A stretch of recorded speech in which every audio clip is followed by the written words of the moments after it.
Through the years I go wandering once again, back to the seasons of my youth. But I'm excited about my little children's album. After all this time, I've written hundreds of songs for kids, and of course, you know, I have the Imagination Library where we give books to children from the time they're born till they start school.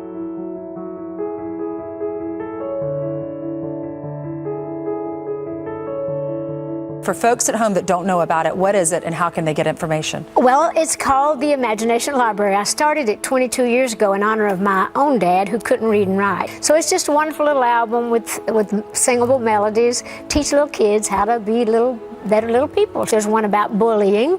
It's called Making Fun Ain't Funny. One's called Responsibility, which they spell out the words and they can sing it. And the I Believe in You is kind of based on The Little Engine That Could. That's our first book that we give out. Your father was obviously a big inspiration in your life. The inspiration he gave you and the inspiration for this children's album, where does it really come from? A lot of mountain people didn't get a chance to get an education. They had to stay home to help work to feed the rest of the family, and that was the case in my dad's case. And he was so smart, though. I always wondered what all he might have been.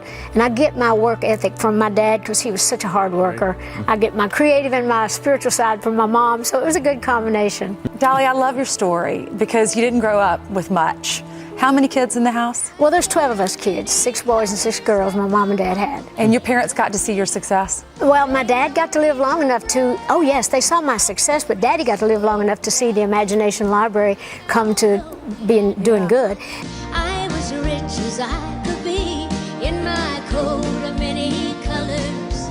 Mama